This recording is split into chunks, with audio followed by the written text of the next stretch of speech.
तो चलिए अब डिस्कस करते हैं CUET UG बिजनेस स्टडीज का सिलेबस जिसका कोड है 305। अगर मैं बिजनेस स्टडीज के सिलेबस की बात करूं तो बहुत ज्यादा कुछ यहाँ पर आपको चेंज देखने को नहीं मिलेगा, बट हाँ एक गुड न्यूज जरूर है। लास्ट ईयर तक जितने भी डिलीटेड कॉन्सेप्ट्स थे हमारे CBSE के अंदर वो CUET में जरूर पूछे जाते थे, यानी कि वो CUET के सिलेबस का पार्ट थे। बट आप लोगों के ऊपर कृपा दृष्टि बरसाते हुए NTA ने इस साल उन डिलीटेड पोर्शंस को यहां से भी डिलीट कर दिया है। इसका मतलब जो टॉपिक्स आप लोगों ने क्लास 12th में नहीं पढ़े हैं, बहुत सालों से जो मतलब टॉपिक्स रिलेटेड चलते आ रहे थे, वो पहले CUET सिलेबस का पार्ट होते थे, बट इस साल से आपको वो चीजें नहीं पढ़नी है। बट हाँ कुछ चीजें हैं छोटी मोटी जो उन्होंने ऐड ऑन की हैं एज वेल एज डिलीट भी की है। ठीक है, तो चलिए देखते हैं कि बिजनेस स्टडीज का सिलेबस आखिरकार क्या है। तो देखिए सबसे पहले तो आपको यूनिट 1 हमारा चैप्टर नंबर 1 जो हुआ करता था nature and significance of management, वो आपको पूरा वो आपको कंप्लीट पढ़ना है जैसे आपने क्लास 12th में पढ़ा है। मैनेजमेंट का concept, objective, importance, nature of management, levels of management, उसके फंक्शंस हैं, कोऑर्डिनेशन है, ये सब कुछ पढ़ना है आपको। ठीक है, लाइकवाइज प्रिंसिपल्स ऑफ मैनेजमेंट भी आपको पूरा पढ़ते हुए चलना है, कुछ भी डिलीटेड नहीं है यहाँ पर, ना ही कुछ एड ऑन हुआ है। एज इट इज जैसा आपने क्लास 12th में पढ़ा है वही नोट्स उठाकर आप इसको प्रिपेयर कर सकते हैं। उसके अलावा बिजनेस एनवायरनमेंट के अगर मैं बात करूं इस यूनिट की, तो यहां पर भी आपको मीनिंग, इंपॉर्टेंस और जो भी इसके डायमेंशंस हैं जैसे आप वहां कवर अप करते हुए चल रहे थे, यहां भी बिल्कुल वही आपको प्रिपेयर करना है। तो यहां पर भी कोई चेंज नहीं है। डीमोनेटाइजेशन इवन आप क्लास 12th में पढ़ते हो, यहां पर डीमोनेटाइजेशन का कॉन्सेप्ट नहीं है। चैप्टर नंबर 4 हमारा प्लानिंग हुआ करता था जिसका meaning, feature, importance, limitations, planning की प्रोसेस, टाइप्स ऑफ प्लान्स, ये सारी चीजें आपको यहाँ पर पढ़नी है जो आपने वहां पर भी पढ़ी है।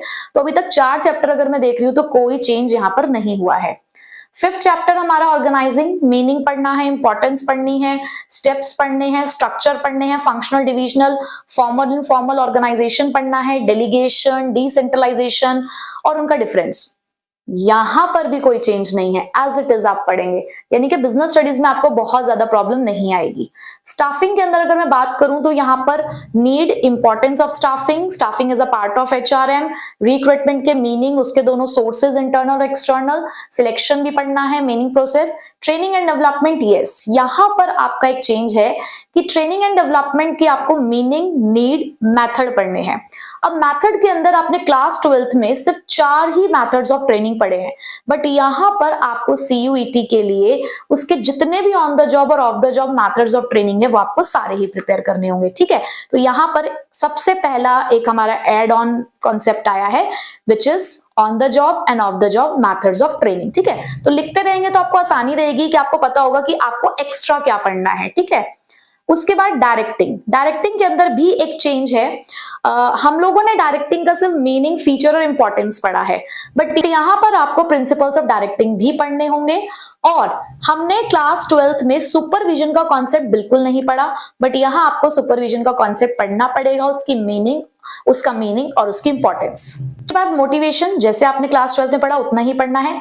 लीडरशिप का मीनिंग और इंपॉर्टेंस पढ़ना है, हालांकि यहाँ पर हमें स्टाइल्स ऑफ लीडरशिप उन्होंने नहीं दिया है, बट फिर भी अगर आप एक बार रीड कर लेंगे तो उसपे कोई बुराई नहीं है। कम्युनिकेशन के अंदर भी आपको meaning, importance, formal, informal communication पढ़ना है यहाँ पर भी, और बैरियर्स भी यहाँ पर आपको पढ़ते हुए चलने हैं। चलिए अब आते हैं कंट्रोलिंग पे।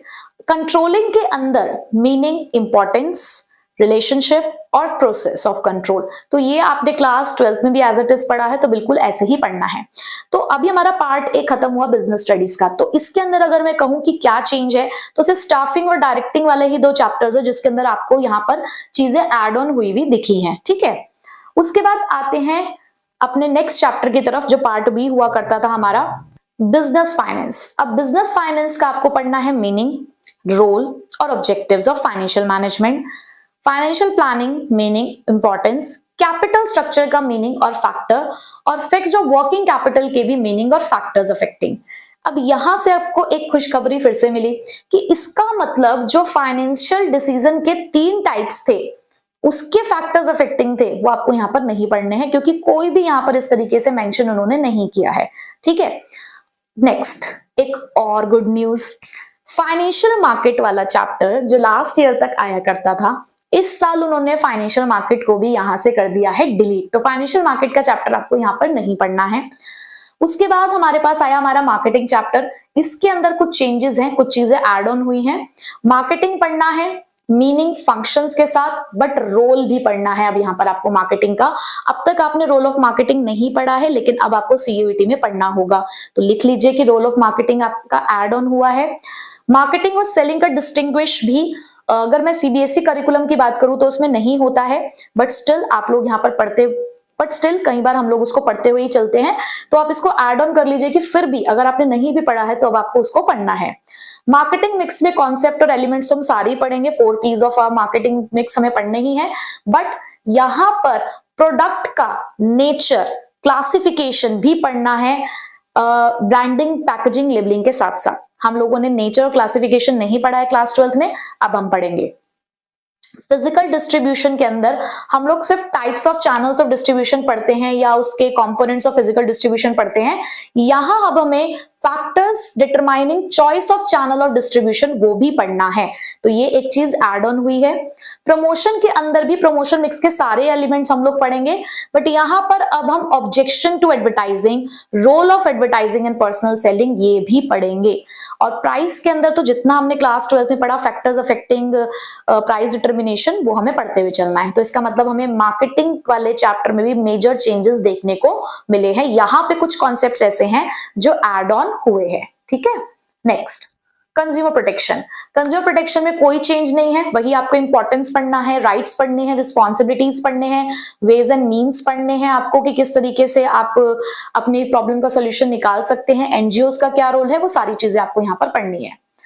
अब नेक्स्ट जो हमारी लास्ट यूनिट है, ये हमारी एक न्यू यूनिट है, आपने अब तक नहीं पढ़ी है। हाँ, इसका कुछ कॉन्सेप्ट आपने क्लास 11th में जो आपका स्मॉल स्केल बिजनेस वाला चैप्टर हुआ करता था, तो वो था entrepreneurship and small scale businesses, तो वहां कहीं ना कहीं आपको इंट्रोडक्शन मिला है इस वाले चैप्टर का।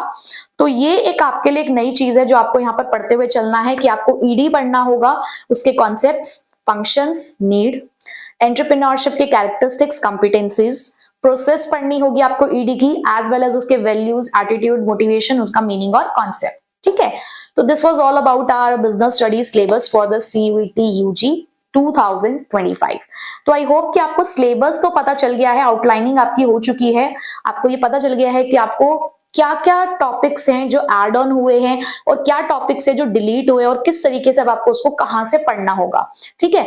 तो हमारी नेक्स्ट वीडियो रहेगी अब इसी चीज के बारे में कि आपको प्रिपरेशन कैसे करनी है, क्या अप्रोच होनी चाहिए आपकी जब आप अपने सीयूईटी के एग्जाम के लिए प्रिपेयर कर रहे हैं। तो लेकिन उसके लिए आपको बने रहना होगा इस चैनल के साथ, और do like, share and subscribe to the channel, क्योंकि यहाँ पर आपको मिलने वाली है सीयूईटी यूजी की सारी लेटेस्ट इंफॉर्मेशन। सो मिलेंगे अब आपसे नेक्स्ट वीडियो में।